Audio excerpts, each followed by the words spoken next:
안녕하십니까. 오늘 처음 인사드리는 마크맨들의 수다입니다. 저는 연합뉴스TV의 국회반장 백기련입니다. 저희 코너명이 마크맨들의 수다죠. 국회에서 마크맨은 특정 의원을 전담하는 기자를 말하는데요. 앞으로 대선 후보들의 담당 기자가 매주 토요일마다 여러분을 찾아뵙고 후보들의 뒷이야기를 들려드리고자 합니다. 오늘 첫 이야기를 풀어주실 두 마크맨 소개하겠습니다. 먼저 더불어민주당 이재명 후보 마크맨 구하림 기자입니다. 네, 안녕하세요. 더불어민주당 이재명 후보를 마크하고 있는 구하림입니다. 앞으로 이재명 후보와 관련된 생생한 소식 전해드리겠습니다. 네, 그 옆에는 국민의힘 윤석열 후보의 마크맨 서영석 기자도 자리했습니다. 네, 안녕하세요. 국민의힘 윤석열 후보 마크맨 서영석입니다. 앞으로 현장을 뛰어다니면서 여러 가지 이야기들 전해드리도록 하겠습니다. 사실 지난 한 주는 이재명과 윤석열 그리고 윤석열 대 이재명 구도가 이게 완성된 한 주였잖아요. 그래서 이야기거리가 더 풍성할 것 같습니다. 두 기자가 풀어줄 오늘의 첫 번째 이야기거리입니다. 짜여진 대진표 김인환 여론조사 대응입니다. 네, 한 주 동안 정말 많은 여론조사 결과가 쏟아져 나왔습니다. 그런데 물론 오차범위 아니긴 했지만 제가 파악한 모든 조사에서 국민의힘 윤석열 후보가 이렇게 이기는 결과가 나왔습니다. 네. 일단 두 캠프의 분위기를 알아봐야 될 텐데 이재명 후보의 분위기가 좀 좋지 않았을 것 같습니다. 네, 당연히 그렇게 좋을 수만은 없습니다. 이 윤석열 후보와 크게는 10%포인트까지 차이가 났었기 때문에 이재명 후보도 대책을 마련할 수밖에 없는 상황인데요. 이게 제가 마크맨으로서 이번 일주일 동안 이재명 후보가 어떤 대응을 내놨느냐 봤을 때 한마디로 요약하면 이렇습니다. 말은 줄이고 일정은 늘렸다였습니다. 말을 줄였다는 게 가장 큰 변화였는데요. 원래 기자들과 통상 즉석 일문일답을 많이 하는 스타일이었습니다. 이재명 후보가. 하지만 이번 주에는 아무리 기자들이 질문을 해도 이야기를 하지 않고 저도 많이 들었던 말이 죄송합니다. 대변인이 하겠습니다. 이런 이야기를 많이 들었거든요. 윤석열 후보는 백브리핑 잘 답변합니까? 우리 국민의힘 윤석열 후보 같은 경우는 대통령 후보에서 당선이 되더라도 백브리핑을 하겠다고 선언한 사람입니다. 대통령이 되어도 백브리핑 하겠다. 하지만 이재명 후보 이번 주에 굉장히 말을 아끼는 모습이었는데요. 잠시 영상으로 짧게 보고 오시죠.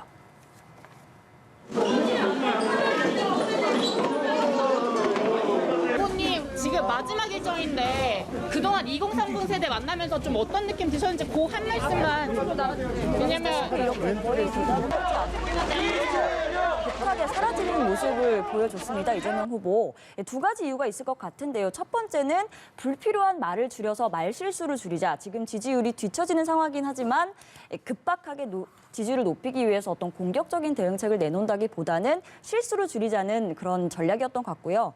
또 두 번째는 좀 프레임을 전환하고자 하는 의도도 있었을 것 같습니다. 왜냐하면 즉석 일문일답을 하다 보면 후보에게 불리한 이야기도 나올 수 있습니다.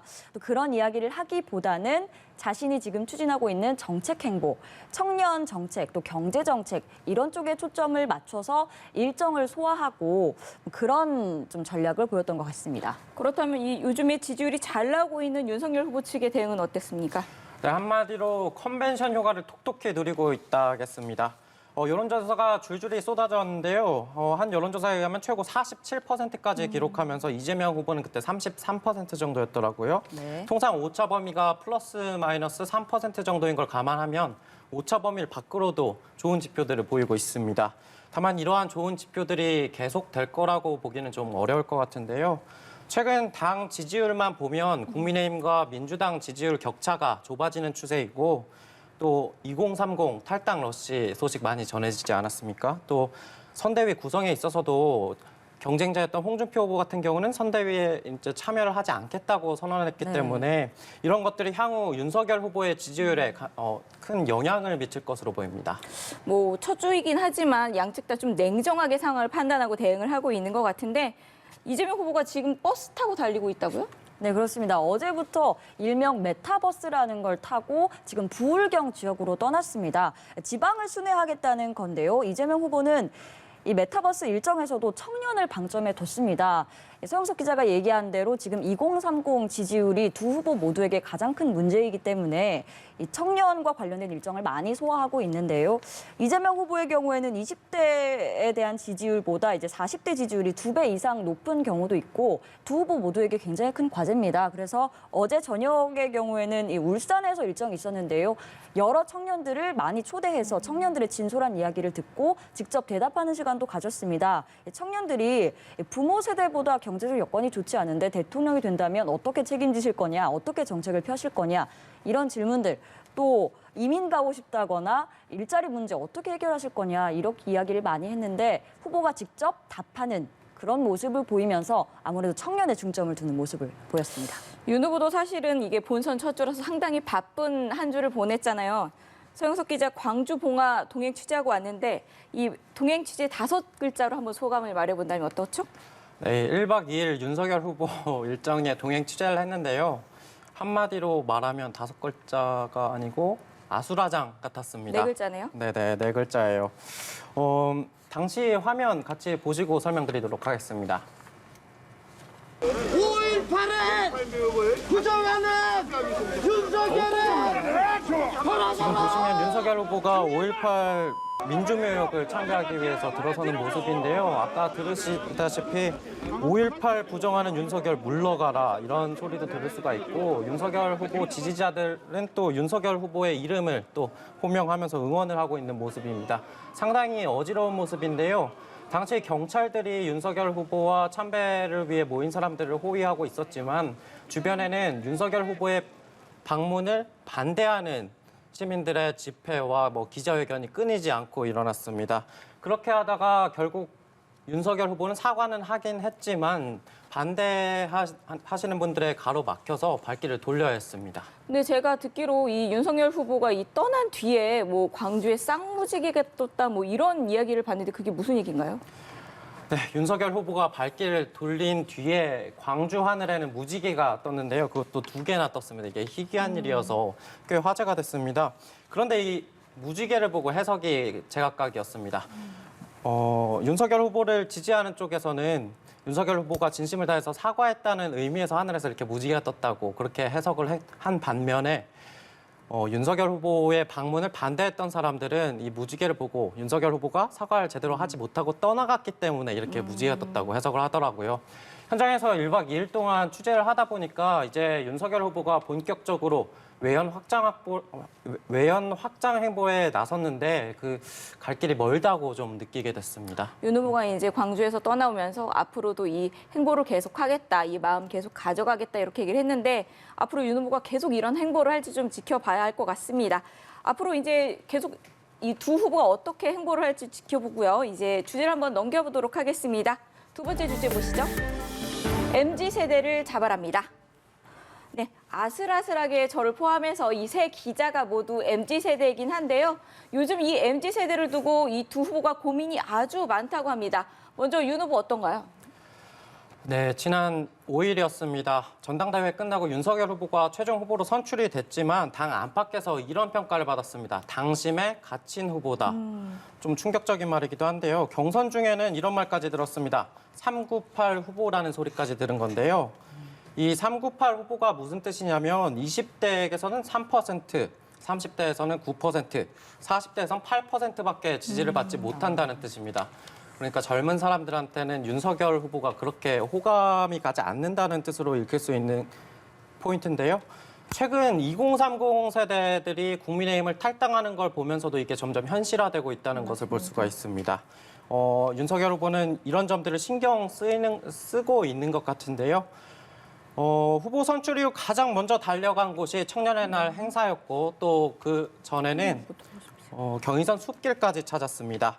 후보 본인이 직접 청년들을 만나서 이야기하고 싶었다는 의견을 전달한 건데 캠프에서 즉각 의견을 반영해서 경의선 숲길을 찾았다고 합니다.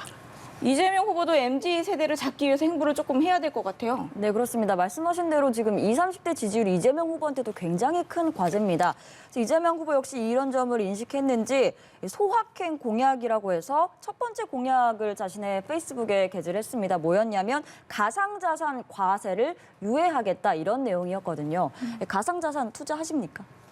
저 하고 있습니다. 저는 MZ세대 역시 맞습니다. MZ세대시니까 가상자산에 관심이 많으신데요. 이재명 후보가 원래는 이 가상자산에 대한 과세, 그러니까 내년 초부터는 과세가 될 예정이었지만 이재명 후보가 투자자를 보호하기 위해서 이 과세를 좀 늦추겠다 이런 공약을 내놨고 실제로 한국금융투자자보호재단 조사에 따르면 가상화폐를 사봤다, 구매한 경험이 있는 사람은 연령층 중에 20대가 가장 많았습니다. 그 다음이 30대였고요. 그만큼 2030 세대의 가장 큰 관심사이기 때문에 이들의 표심 마음을 얻기 위해서 이런 공약을 내놨다. 이렇게 해석할 수 있습니다. 그렇다면 이 두 기자가 냉정하게 생각했을 때 그래도 누가 더 MZ세대의 감성에 좀 맞다고 생각을 하나요? 서 기자부터 한번 얘기해 주시죠. 솔직히 말해서 이재명 후보나 윤석열 후보나 저희 아버지뻘 아니면 좋게 봐서 이제 삼촌뻘 정도 되거든요. 그래서 MZ세대, 2030 세대의 마음을 완전히 이해해달라. 요건 좀 무리가 있을 걸로 보입니다. 특히 윤석열 후보 같은 경우는 정치 선언 이후부터 지적된 게 하나 있는데 그 이른바 쩍벌이라고 하죠. 이게 정치 선언 초기부터 지적된 사안인데 지금까지 고쳐지지가 않고 있습니다. 예를 들어서 지하철 많이들 타시는데 옆에 이렇게 이런 사람이 타고 있으면 그렇죠. 좀 곤란할 것 같다는 생각까지 들 정도인데요. 네. 이런 점만 좀 고쳐져도 윤석열 후보가 좀 젊은 사람들한테 달라 보이지 않을까 싶습니다. 이재명 후보는 어떻습니까? 저는 조금 생각이 다른데요. 두 후보 모두 50대, 60대이긴 하지만 그래도 이재명 후보는 좀 MZ세대와 공감대가 있다. 이렇게 생각합니다. 이유가 뭐냐면 이재명 후보가 SNS에 굉장히 강합니다. 이재명 후보가 가까운 모 국회의원에 의하면 2009년부터 트위터를 사용했다고 해요. 사실 2009년은 떠올려 보시면 페이스북조차 좀 낯선 때였는데 그때부터 트위터를 사용하고 굉장히 활발하게 소통을 많이 하는 모습을 보였던 것으로 전해지고요. 또 이재명 후보가 요새도 자신과 관련된 인터넷 댓글 굉장히 상세하게 보고 또 참모진들과도 소통을 굉장히 많이 한다고 합니다. MZ세대 특징이 소통을 많이 한다, 개방적이다 이런 특징 아니겠습니까? 그런 면에서는 좀 가능성이 있지 않을까 이렇게 생각합니다. 예, 서 기자는 조금 냉정한 평가를 내리고 있고 이제 구 기자는 그래도 후한 평가를 내렸는데 더욱 노력이 좀 필요한 상황인 건 맞는 거잖아요. 두 후보 어떤 노력을 좀 하고 있습니까? 네, 이재명 후보 제가 아까 말씀드렸다시피 SNS 인터넷 문화에도 관심을 많이 갖고 호기심도 많습니다. 최근에는 페이스북에 이런 글을 공유했어요. DC 인사이드 이재명 갤러리에 올라온 글입니다. 필자는 이 청년 남성으로 추정이 되는데요. 페미니즘 때문에 민주당을 지지할 수 없다. 민주당이 그동안 페미니즘 정책을 폈기 때문에 청년, 특히 남성 청년들의 마음을 대변하지 못했다. 이런 글이었습니다. 조금은 이제 논란의 여지가 있을 수도 있는 글이어서 그런지 이재명 후보가 글을 게시한 뒤에 바로 그 원 작성자가 글을 삭제를 하긴 했는데 이후에 이 후보한테 이제 관훈클럽 토론회에서 이 글을 대체 공유하신 이유가 뭡니까? 이런 질문이 나왔고 이재명 후보는 자신이 이 내용에 동의한다는 게 아니라 이런 의견을 가진 사람도 있다. 우리 청년 세대들 중에 소외된 사람이 있다. 그들의 목소리도 툭 터놓고 우리가 이야기를 해봐야 한다. 이런 취지로 말을 했거든요. 그만큼 실제로 2030 청년들, 특히 이 더불어민주당이 지금 지지율 부진을 보이고 있는 20대 남성들이 어떤 생각을 하는지 굉장히 크게 관심을 갖고 살펴보는 것 같습니다. 들어보니까 2030 기자들이 궁금해하는 거엔 관심이 별로 없으신 것 같네요, 후보님께서. 아, 그런가요? 우리 지적을. 네. 그럼 윤석열 후보는 어떤가요? 윤석열 후보 같은 경우는 청년들 이야기에 쩔쩔 맨다는 소리까지 지금 듣고 있습니다. 이게 뭐 나쁜 의미는 아니고요. 뭐 지지자들이 아닌 분들이나 뭐 지지자들이나 뭐 2030 세대가 하는 말이면 특히나 귀를 기울인다는 말입니다. 뭐 이들이 부탁을 하거나 하면 거절하지 못한다는 편이라고 이렇게 관계자들이. 그럼 뭐 예를 들면은 제가 부탁을 하면 안 들어주는데 뭐 구 기자가 부탁을 하면 들어준다 뭐 이런 들어주는 말인가요? 겁니까, 제 부탁을? 네, 반장님께서도 MZ세대에 속하시기 아, 네, 때문에 맞습니다. 윤석열 후보가 네. 부탁을 잘 들어줄 거라고 그럴 것 판단이 같습니다. 되는데요. 네. 이렇게 그만큼 윤석열 후보 최근 들어서 2030 세대의 목소리에 특히나 귀를 기울이고 있고 노력을 하고 있다는 건 확실해 보입니다. 앞서 말했던 것처럼 뭐 윤석열 후보가 즉석에서 청년들을 만나고 싶어서 경의선 숲길을 찾거나 했었는데 앞으로도 이 윤석열 후보가 이런 청년들이 많이 찾는 핫플레이스에 많이 등장할 거라고 합니다. 실제로 이준석 대표도 이렇게 조언을 해줬다고 하는데요. 캠프 내에서는 뭐 윤석열 후보가 홍대나 신촌, 뭐 핫플레이스가 많이 있는 성수동이나 노량진 등도 갑자기 번개 형식으로 찾아갈 수 있다면서 기대해달라는 뜻을 밝혔습니다. 오늘 밤에도 볼 수 있는 겁니까, 어디 가면? 그건 뭐 잘 알 수가 없는데요. 혹시라도 거리에서 윤석열 후보를 만나게 된다면 기념사진 촬영하시면 좋은 추억이 될 것 같습니다. 오늘 윤 후보 일정이 없던데 한번 경의선 숲길로 한번 가볼까요? 네, 오늘 좀 고민이 깊으신 것 같더라고요. 네. 네, 마지막으로 후보들과 관련해서 좀 간단한 뒷이야기 한 토막씩 소개해 주신다고 들었는데 윤 후보부터 한번 소개해 주실까요? 네, 오늘 제가 윤석열 후보에 관해서 TMI 하나 준비해 왔는데요. 윤석열 후보가 머리를 올린 이유입니다. 사실 이 이유는 간단한데요. 후보 스스로 머리를 올린 게 잘생기고 멋져 보여서라고 합니다. 경선 과정에서 16번의 윤석열 후보가 토론회를 거쳐왔는데요. 스타일 변화가 있었던 거는 6번째 토론회였습니다.